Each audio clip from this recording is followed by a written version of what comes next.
تو انہوں نے جس طرح سے انتھک محنت کی اور گلگت بلتستان کا چہرہ نکالا تو اس کی مثال نہیں ملتی. تاریخ میں کسی نے اتنا کام نہیں کیا جتنا کام نون لیگ کے دور میں ہوا. اس سے پہلے پیپل پارٹی کی حکومت تھی تو پیپل پارٹی نے کوئی کام نہیں کیا. ٹھیک ہے, آپ 2008 اور 2013 سے آپ چیک کر رہے ہیں, آپ خود سروے کریں تو آپ کو معلوم ہو جائے گا. پھر جب 2018 میں عمران خان نیازی کی حکومت آئی تو 2018 سے 2022 تک جب تک وہ وزیر اعظم رہا تو گلگت بلتستان کی جو عوام تھی ان کو سوائے دھرنوں کے احتجاج کے اور کچھ بھی نہیں ملا. ٹھیک ہے, اور ان کا جو وزیر اعلیٰ تھا, ٹھیک ہے, میرا خیال ہے خالد اس کا نام ہے, اگر میں غلط نہیں ہوں, تو اس نے سوائے اپنی قوم کو احتجاجوں اور دھرنوں کے اور کچھ بھی نہیں دیا. کوئی کام نہیں ہوا, کوئی نوکری نہیں, کوئی ہاسپٹل نہیں, کوئی اسکول نہیں, کوئی کالج نہیں, کوئی بھی سڑک وغیرہ نہیں بنائی گئی, کسی بھی قسم کا کوئی ترقیاتی کام نہیں ہوا. اور جتنی دیر تک ان کا وزیر اعلیٰ رہا ہے گلگت بلتستان میں تو یقین مانیں کہ وہاں پہ کوئی بھی قسم کا کوئی کام نہیں رہا اور عوام جو تھی وہ بے یار و مددگار تھی. تو اب جب الیکشن ہو گئے ہیں تو آپ نے دیکھا ہے کہ وہاں پہ پھر دوبارہ پیپلز پارٹی کو لوگوں نے جو ہے وہ ٹرسٹ کیا ہے کہ ایک موقع اور دیا ہے کہ چلیں اب شاید اس دفعہ پیپل پارٹی کوئی اپنا کوئی کارکردگی دکھائے, کوئی ڈیلیور کرے. تو اس لیے انہوں نے ایک موقع اور دینے کی غرض سے ان کو جو ہے وہ سیٹیں دے دیں نون لیگ کے مقابلے میں زیادہ. لیکن نون لیگ کے پاس بھی اتنی کم سیٹیں نہیں ہیں کہ وہ آپ کہہ سکیں کہ جی کہ ان کو تو بالکل بھی کوئی جو ہے وہ وکٹری نہیں ملی. ان کے پاس بھی جو ہے وہ 6 سیٹیں موجود ہیں اور باقی جو 4 آزاد تھے وہ نون لیگ میں آنا چاہ رہے تھے لیکن پھر ان کو آئی پی جو جماعت ہے عبدالعلیم خان صاحب کی تو اس میں ان کی انٹری ڈلوا دی اور اس طرح سے یہ مل بانٹ کے جو ہے نا یہ ایک مخلوط حکومت وہاں پہ بنا دی گئی ہے. آزاد کشمیر میں بھی آپ انشاءاللہ تعالیٰ دیکھ رہے ہیں کہ جس طرح سے نواز شریف صاحب اب ایکٹیو ہوئے ہیں, اب جس طرح سے وہ جلسوں میں اب خطاب انہوں نے کرنے شروع کر دی اپنے شیڈول کے مطابق.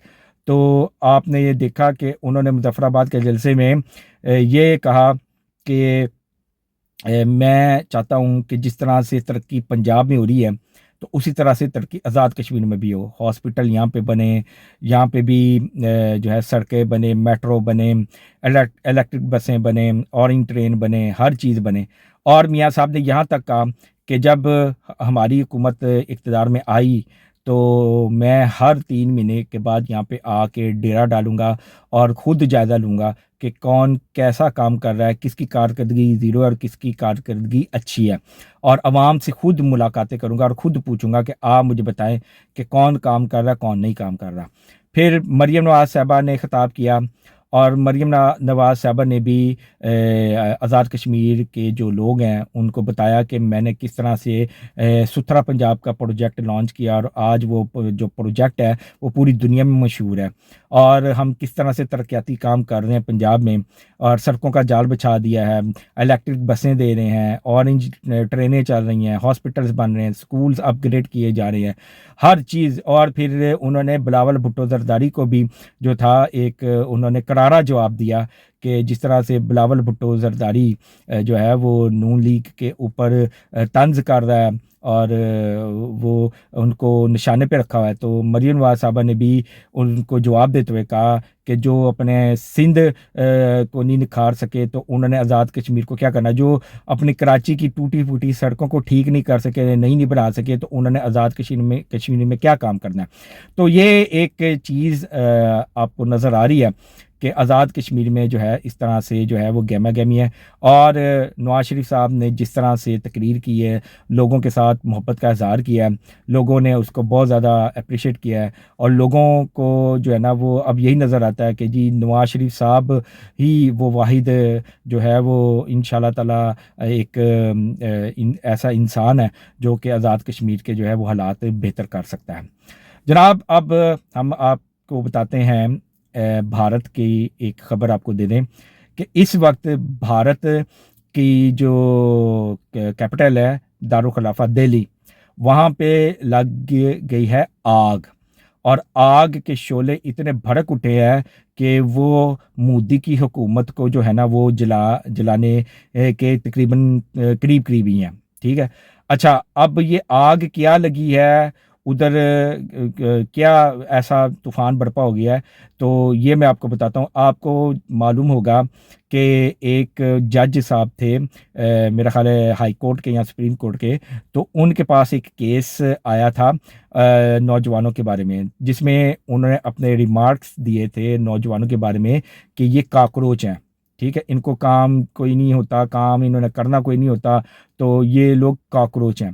تو اس کا جو عوام تھی، جو انڈیا کی، ہندوستان کی، انہوں نے یعنی کہ اس کو اتنا دل پہ لے لیا کہ ایک نوجوان نے کاکروچ جنتا پارٹی کے نام سے ایک ویب سائٹ بنا دی. ٹھیک ہے. اور وہ جناب یعنی کہ دنوں میں اس کے سبسکرائبرز جو تھے وہ ملینز میں پہنچ گئے. ٹھیک ہے. ملینز میں اس وقت جو ہے ان کے سبسکرائبر ہیں جنہوں نے اپنے آپ کو رجسٹرڈ کروا لیا اس پارٹی کے ساتھ، اور اس پارٹی کو باقاعدہ طور پہ الیکشن کمیشن میں بھی جو ہے وہ رجسٹرڈ جو ہے وہ کر لیا گیا ہے، جہاں تک مجھے نالج ہے. ٹھیک ہے. تو جناب یہ جو کاکروچ جنتا پارٹی ہے، انہوں نے جناب اپنے حقوق کے لیے جو ہے وہ آواز بلند کی ہے. اب ہوا کیا ہے؟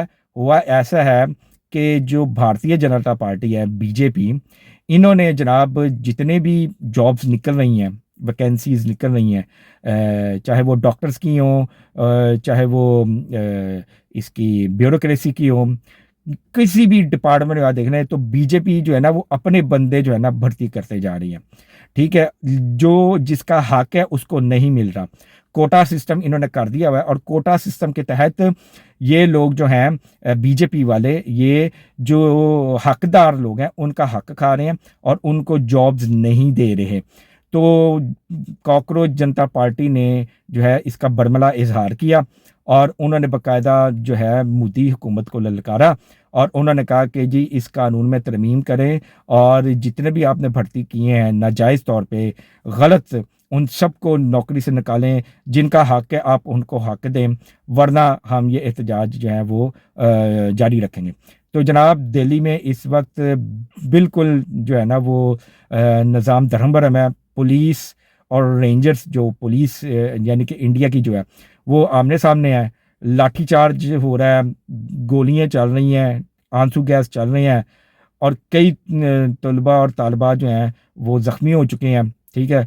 اور اپوزیشن لیڈر راہول گاندھی وہ بھی بہت برے طریقے سے زخمی ہوا ہے. اس کو باقاعدہ اریسٹ کر لیا گیا ہے، اور اس کو بھی زد و کوب کیا گیا ہے، اور ان کی آوازوں کو دبانے کی بھرپور کوشش کی جا رہی ہے. تو میں یہاں پہ صرف اتنا کہوں گا کہ یہ جو اس وقت دہلی کے حالات ہیں، جو کرٹیکل سچویشن اختیار کر چکے ہوئے ہیں، اس کی آپ کو ابھی تک کوئی جھلک نظر نہیں آ رہی پاکستان کی کسی بھی میڈیا میں. ٹھیک ہے. اور یہ جو سو کالڈ جو جرنلسٹ ہیں، جن میں عمران خان، یہ عمران ریاض خان ہے، معید پیرزادہ، آفتاب اقبال، اور یہ شہباز گل جیسے بگوڑے، یہ آپ کو اپنے وی لاگ میں اس کے بارے میں بالکل بھی نہیں بتا رہے. ٹھیک ہے. انڈیا کے جو کرٹیکل حالات ہیں ان کے بارے میں آپ کو نہیں بتا رہے. کیوں؟ کیونکہ ان کو فنڈنگ وہاں سے کی جاتی ہے، را سے، مودی سرکار سے. ٹھیک ہے. اور یہ اپنے وی لاگ میں بیٹھ کے اور جھوٹ بولتے ہیں، اور صرف پاکستان کے منفی پہلو کو اجاگر کرتے ہیں، اور مثبت جو پاکستان کی خبریں ان کو دباتے ہیں، اور لوگوں کو صرف یہی بتاتے ہیں کہ جی پاکستان میں ہی صرف حالات خراب ہیں، باقی پوری دنیا میں امن اور شانتی ہے. حالانکہ ایسا کچھ بھی نہیں ہے. آپ گوگل کریں، یوٹیوب پہ جائیں، ٹک ٹاک پہ جائیں، فیس بک پہ جائیں، آپ کو انڈیا کے حالات جو بدترین ہیں وہ آپ کو نظر آ جائیں گے.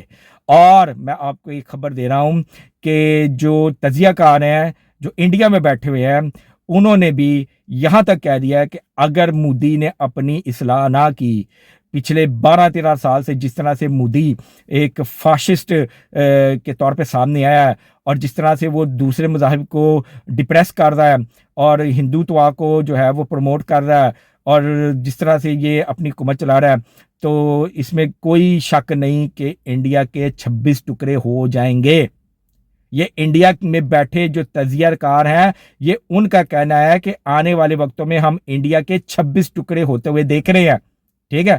اور جو انڈیا کی جو سیلیبریٹیز ہیں, جو فلم سٹارز ہیں, ٹھیک ہے, انہوں نے بھی اب بیان دینے شروع کر دیے ہیں, وہ بھی اب ان سٹوڈنٹس کے حق میں آ چکے ہیں. اب یہ جتنے بھی آپ کو یوتھیا صحافی اور یہ یوٹیوبر جو ہیں یہ آپ کو جو کہتے ہوئے نظر آئیں گے اپنے وی لاگ میں کہ جی اگر بنگلہ دیش میں جنزی آ سکتی ہے, نیپال میں آ سکتی ہے, تو پھر پاکستان میں کیوں نہیں آ سکتی. تو پھر ان سے پوچھیں تو وہ جنزی تو اب انڈیا چلی گئی ہے. ٹھیک ہے, جس جنزی کی یہ بات کرتے ہیں نیپال اور بنگلہ دیش کی, تو بنگلہ دیش میں بھی وہی چیز ہوئی تھی اور نیپال میں بھی وہی چیز ہوئی تھی, جس وجہ سے ان کو اپنی حکومتیں چھوڑنی پڑی, حسینہ واجد کو, اور ادھر نیپال کا جو وزیر اعظم تھا اس کو اس بنا پر ہی جو تھا اپنی حکومت چھوڑنی پڑی, کیونکہ ان کو جان کے لالے پڑ گئے تھے.